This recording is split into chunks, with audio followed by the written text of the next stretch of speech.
अस्सलाम वालेकुम दोस्तों, ਤੁਸੀਂ ਵੇਖਦੇ ਪਿਓ ਪਾਕ ਪਤਨਕਾਸਟ। ਮੈਂ ਤੁਹਾਡਾ ਦੋਸਤ ਅਹਿਮਦ ਫਰਾਜ਼। ਦੋਸਤੋ ਸਭ ਤੋਂ ਪਹਿਲੀ ਰਿਕੁਐਸਟ ਹੈ ਪੇਜ ਨੂੰ ਫਾਲੋ ਕਰ ਲਓ ਤਾਂ ਕਿ ਸਾਡੀ ਹਰ ਆਉਣ ਵਾਲੀ ਵੀਡੀਓ ਮੇਰੇ ਭਰਾ ਵੀ ਵੇਖ ਸਕਣ। ਕਿਸੇ ਭਰਾ ਵੀਰ ਨੂੰ ਪਹਿਲੇ ਨੈਟ ਦੂਜਨ ਅੱਛੀ ਨਸਲ ਦੀ ਗਾਇ ਚਾਹੀਦੀ ਹੋਵੇ ਬਾਇਤਮਾਦ और भरोसा परचेस कर सकता है। लोकेशन है बुंगा हयात तहसीलो जिला पाक पतन शरीफ। मोबाइल नंबर है साडा 0300 पूरा 8754 743। व्हाट्सएप नंबर भी यही है जी, लोकल नंबर भी यही है। माशाल्लाह चोलस्तानी फ्रीजियन 4,80,000 रुपए डिमांड से पीछे बच्चा प्यार मुहब्बत करके साडा भरा भी साडे को प्यार मुहब्बत करके ए माशाल्लाह 4,60,000 रुपए दे विच सेल हो गई। ए माशाल्लाह जा रही, अल्लाह ताला मालिक दा नसीब करे।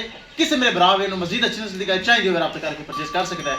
कैमरामैन साहब गड्डी नंबर एक चीज करो क्लियर करो। ले चलो जी, चोलस्तानी फ्रीजन वड्डी गाय माशाल्लाह 4,60,000 सेल हो गई। किसी मेरे भरा वीर मजीद अच्छी नस्ल की गाय चाहिए हो रब्ता करके परचेस कर सकता है। बहुत अच्छी गाय माशाल्लाह, चुवाई करके लोडिंग हुई पीछे बच्चा।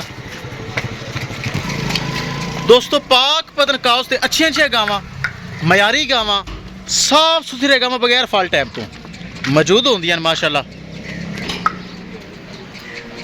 चेक करो माशाल्लाह 4,80,000 रुपए डिमांड सी 4,60,000 रुपए दे विच ए माशाल्लाह सेल हो रही जा रही है। उकाड़ा बाईपास जा रही है। बाई का कुछ नाम हैगा सी भुल गया मैनू, व्हाट्सएप ते सेव है। उन्हें माशाल्लाह परचेस कर ली।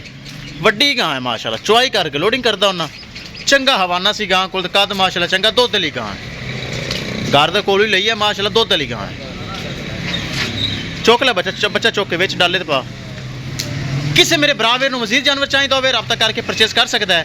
इंशाल्लाह दोस्तों मिलांगे एक नई वीडियो दे नाल। अपने फराज दोस्त नूं दे इजाजत, अल्लाह ने के बाद।